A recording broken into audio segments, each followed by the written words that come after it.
This is Nick. This is Jack. It's Thursday, the new Friday, March 7th, and today's pod is the best one yet. It's a TBOY. The top 3 pop business news stories you need to know today. So, Jack, has Bitcoin acquired Google or what? Is Bitcoin at a new record high today? I mean, probably. I think the winner of Super Tuesday was Bitcoin.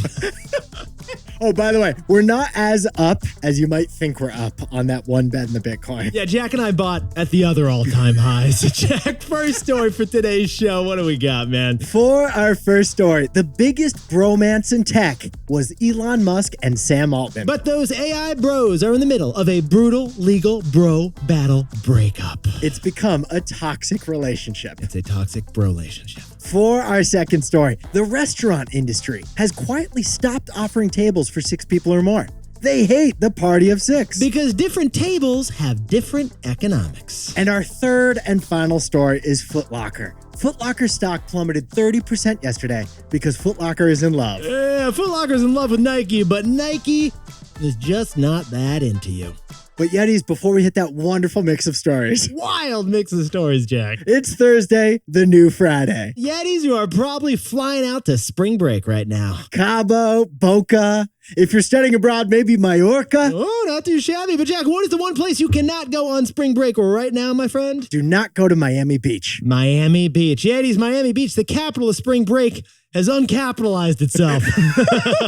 Miami has a message for spring breakers. Don't come here. Miami, they're canceling the co-eds. Miami, they're shutting down the shuffleboard. Turns out Miami residents and politicians are tired of the debauchery from SIGAP. Can you put down the mug, please? So this long weekend and next long weekend, Miami Beach is closing the parking lots to everyone except local residents. Miami Beach is increasing the towing fees to $500. Miami Beach is adding DUI checkpoints. They're checking bags, and there's a curfew expected. A curfew! You can't even listen to a podcast on Miami Beach right now. In fact, Miami Beach is so serious about canceling spring break this year that they launched an ad campaign. That's right. Miami hired an advertising company. They paid for video ad spots, and they're splurging right now. Literally a TV commercial on TV from Miami Beach saying, do not come here. It's the opposite of every other tourism commercial you've ever seen. I mean, Jack, I'm pretty sure Will Smith once said, welcome to Miami. Yeah, Miami just added a caveat. Yeah, no bienvenidos if you're here for spring break. No bienvenidos, ami. No party in the city, even if the heat is still on. Jack, let's hit our 3 stories. 15 years before this song, 2 boys from the Northeast met in a dorm. They had an idea that caused a cultural storm. It's the best one yet, but the best is the norm. Jack, Nick, that's it. I don't even think they need to practice. 50%, that's a fat tip. TBOY City on your at-list. If you know, you know, cause we ready to go. We can't wait no more, so just start the show. Start the show. For our first story, yesterday, OpenAI responded to Elon Musk's huge lawsuit, and OpenAI has got the receipts. They provided screenshots of juicy emails as evidence. So we loved reading this response. Sam Altman versus Elon Musk. This is the bro battle that just became a toxic bromance. I love the term toxic bromance, by the way. I love the term receipts. But Jack, let's travel back in time and set the scene. 2015, a bromance began to blossom. Back then, young Elon Musk co-founded a new AI startup led by a young Sam Altman. Yeah, just a couple of bros who loved bots, bytes, and browsers. They got together and they started an artificial intelligence company. This AI pioneer, back in 2015, it was set up as a nonprofit. They wanted to open source everything so that all of humanity could benefit. In fact, this AI nonprofit was to be so open that they even put that in the name. They called it OpenAI. Yetis, this week though, 9 years later, everything Jack and I just said just changed. Last week, Elon sued OpenAI. He said that they had abandoned their founding mission. The lawsuit claims OpenAI is now a subsidiary of Microsoft and it's focused on maximizing profits. Elon says that situation breaks OpenAI's founding contract, which Elon invested $45 million to back into the day. And the lawsuit seems to have a smoking gun, doesn't it, Jack? OpenAI's most famous products, like ChatGPT, DALL-E, and Sora, they are all for-profit products. So Yetis, if a judge agrees with Elon's argument, then that could force this for-profit entity to become a nonprofit. And that would ruin Microsoft's investment in OpenAI and turn it into a Wikipedia-style, free-to-use public resource, which actually sounds awesome. I'm totally on board with that. I kind of love that idea. But Yetis, yesterday, that bromance fully broke down, and we were all watching it like a Bravo show. OpenAI finally responded to Elon's lawsuit with a blog post titled, OpenAI and Elon Musk. Like the real housewives of AI. Yetis, Sam Altman revealed emails yesterday showing that Elon Musk approved of their conversion from a nonprofit into a for-profit company. Which is the exact thing that Elon is now suing them for. And these emails also show Elon agreeing that OpenAI doesn't mean open sourced. And here's the most interesting part, though. There's emails explaining why OpenAI had to make the switch in the first place from nonprofit to for-profit. Apparently, creating AI is just too expensive to achieve as a nonprofit entity. You don't see UNICEF having a division trying to crack artificial intelligence. No, you don't, because to raise enough money to get artificial intelligence done, investors need the promise of a profit potential. Andreessen Horowitz wasn't going to invest in OpenAI if it was a nonprofit entity. Well, those emails show that Elon was on board with that entire plan. Like we said, OpenAI, it's got the receipts. But those receipts also show that Elon was only on board if he could be CEO of the whole thing. Well, based on your tone, Jack, feels like we're at a takeaway. So, Jack, what's the takeaway for our buddies over in the artificial intelligence community? Elon desperately wants the world to be saved, but only if he can be the one to save it. Those are not our words. Like, those are actually the words of Sam Altman, the CEO of OpenAI and the former code and bro of Elon Musk. Can I say those words again? Elon desperately wants the world to be saved, but only if he can be the one to save it. Well, OpenAI's post says that Elon supported them becoming a for-profit company, but only if he was the CEO. And when OpenAI leadership refused to let him be the CEO, that's when Elon said he was out. And then, according to OpenAI's blog post, Elon sued when OpenAI was succeeding without him. So unless Elon has evidence disproving OpenAI's blog post, that quote from Sam Altman, it totally summarizes the situation. Elon Musk leads in electric cars and he leads in space, but he doesn't lead in AI. Elon desperately wants the world to be saved, but only if he can be the one to save it. For our second story, restaurants are starting to ban one specific type of reservation, the party of 6 or more. Restaurants hate big parties because every table has different economics. Oh, Yetis, the group dinner. It takes 43 emails to organize because Julie got the dates mixed up again. You're always throwing Julie under the bus in these examples. It's not my fault she can't keep a calendar straight, Jack. Besties, there's nothing more fun, nothing more complicated, and nothing more expensive than the Venmo request you get at the end of that group dinner. Yeah, the group dinner. First of all, every group dinner includes a 30-minute conversation of like, are we getting the flan? Are we not getting the flan? Are we going to get the flan? Do you even like flan? I've never been at a group dinner that discusses the flan, Nick. He doesn't even know what flan is. But Yetis, the Wall Street Journal has discovered a revolt among restaurants against the group dinner. That's right. There's an emerging trend you might have noticed. Restaurants are refusing to seat a table if it's for more than 6 people. Jack, can you please share the interesting data from Resy, the restaurant reservation app? Turns out in America's restaurants, over 50% of reservations are for a party of 2. Only 8% are for parties of 6 or more people. Okay, but here's the interesting thing. That data also shows that those big groups are a big issue, so restaurants are 86ing them. More and more restaurants are refusing to seat parties of 6 or more people. Because it turns out the bigger the reservation, the worse the financial return. Here's what Nick and I found fascinating about this story. The economics of each table at a restaurant is totally different depending on the number of people sitting at it. When you think about it, besties, it makes sense, but you've just never thought about it. I worked at a restaurant like 3 summers in a row. I never thought about this detail. Right, because when you have a big dinner, you get a bigger check, but it turns out that bigger check isn't necessarily better for the restaurant. Here's the key to this restaurant calculus: turnover. Turnover. Yetis, turnover means that a quicker a restaurant can get new people in those seats, the faster they can make more money. Turnover is infamously slow when it comes to big parties.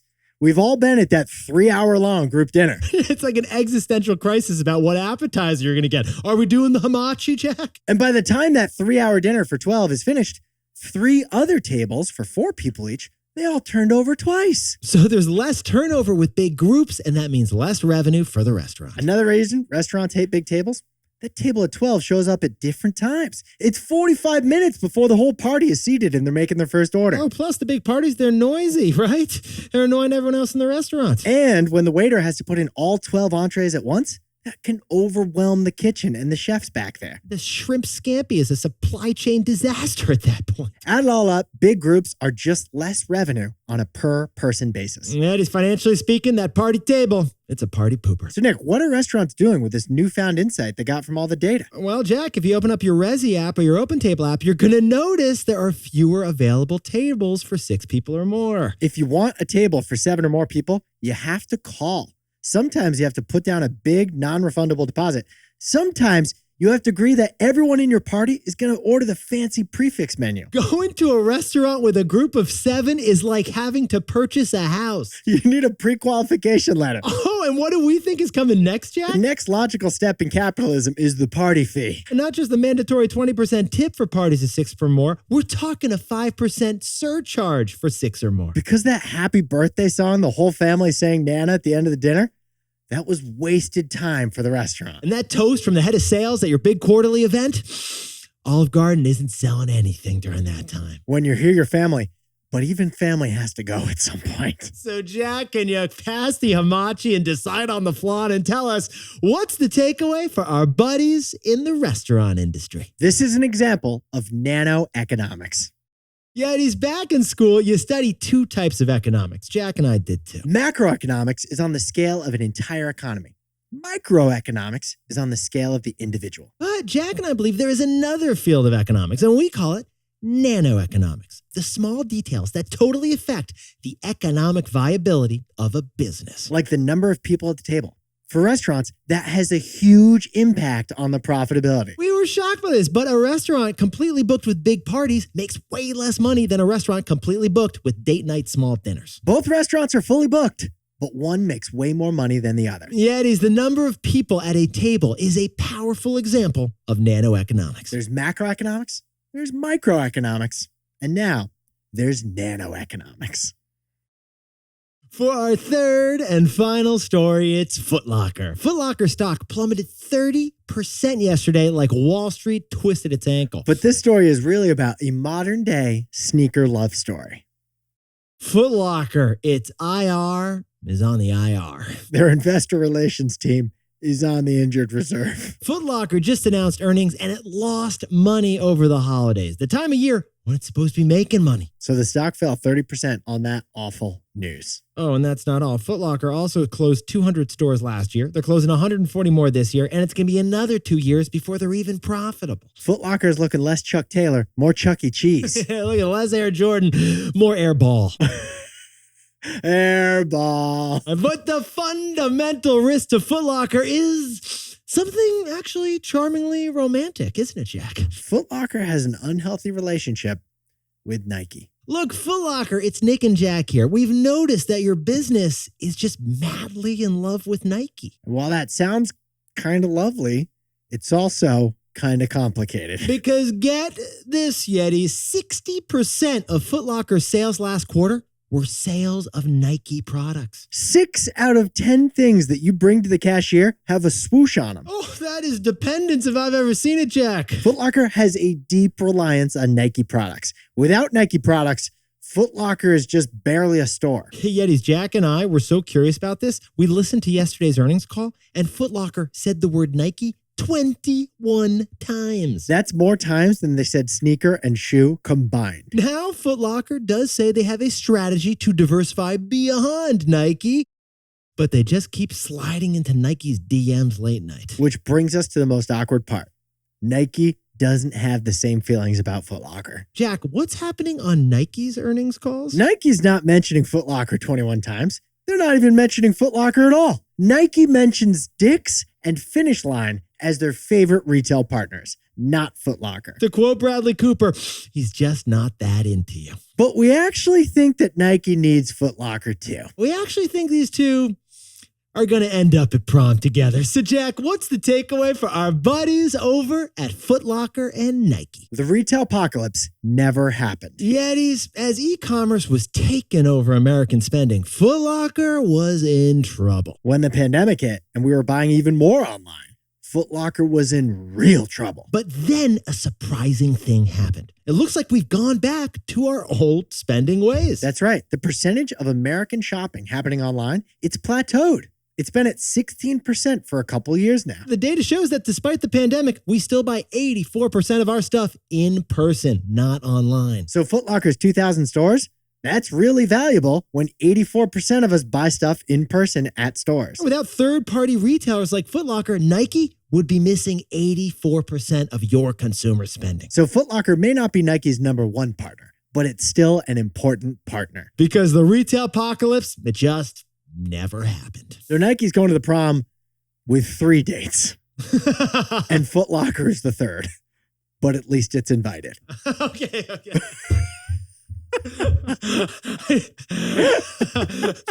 We're this close to just being mean to Foot Locker now. Jack, could you whip up the takeaways for us for the new Friday? Sam Altman and Elon Musk once founded a company together. Now they're suing each other. But this whole bromance situation reminds us of that great quote about Elon from Sam. He desperately wants the world to be saved, but only if he's the one who saves it. For our second story, since big tables take so dang long because of Julie, some restaurants are ending reservations for parties of 6 or more. The crucial nanoeconomics of restaurant profits are the number of people per table. And our third and final story is Foot Locker. The stock fell 30% yesterday as its relationship with Nike is complicated. Foot Locker's got some hope because the retail apocalypse never happened.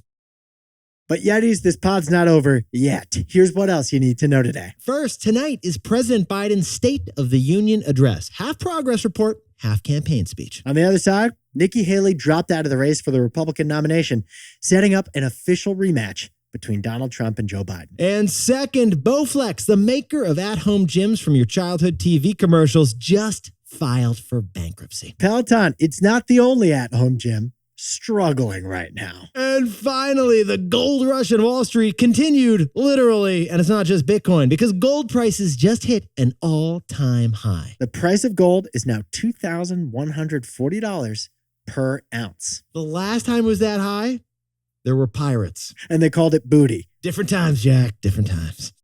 Now, time for the best fact yet. This one sent in by Andrea Hall from lovely Detroit, Michigan. Earlier this week, we did an entire podcast in the back of a self-driving Waymo robotaxi. And here's the interesting thing. Jack and I said the first ever self-driving car was actually the elevator. It doesn't go horizontally, it goes vertically. Because elevators for 50 years had drivers. They had human beings determining what floor it was going to. And there was that nice comfort of having a driver. Now, Andrea points out that there are many operators who still operate elevators across the United States. Including in Detroit's historic Fox Theater. And in New York City, there are still 50 buildings that rely on human elevator operators. Not all elevators are self-driving. You know what they say about the elevator business? Yeah, Jack? It has its ups and downs. Yetis, you look fantastic for the new Friday. And if you got a group dinner for 12 tonight at Barbudo in the West Village, get the flan. Even if one person doesn't want it, just get the flan, right, Jack? This is a flan optional podcast. Don't peer pressure these diners. I'm just saying, if one person doesn't want the flan, it shouldn't stop the whole table from getting the flan, Jack. And if you like the show, drop down and give us a 5-star review because Nick and I read every one of those reviews. The best way your group of 12 at dinner tonight can help grow this pod is with a 5-star review for TBOY. Nick and I will see you tomorrow. Enjoy the flan.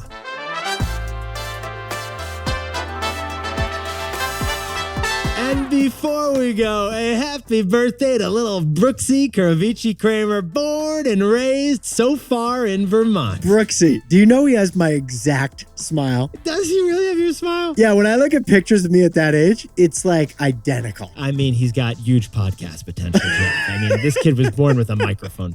Happy birthday, Brooksy, and happy birthday, Alex. Congratulations, Alex. Great work with Brooksy. And a happy birthday to Haley McDonald, who is celebrating with a dinner in New York City. And happy 40th birthday to Christina Finn in Palatine, Illinois. Just outside Chicago. And Graham the Goose Lewis, the future captain of the Canucks, just became a teenager. Happy birthday, Graham. And happy birthday to Joe Neumann, who's got his last year of his 30s coming up in St. Paul, Minnesota. Watch out for that heat And Caleb and Annie in Austin, Texas are celebrating Caleb's birthday and they just got engaged. Let's see some ring pics. And to anyone else who's celebrating something today, make it a T-Boy. Celebrate the wins. This is Jack. Nick and I still both own stock in Peloton, and we own one Bitcoin whose name is Ben.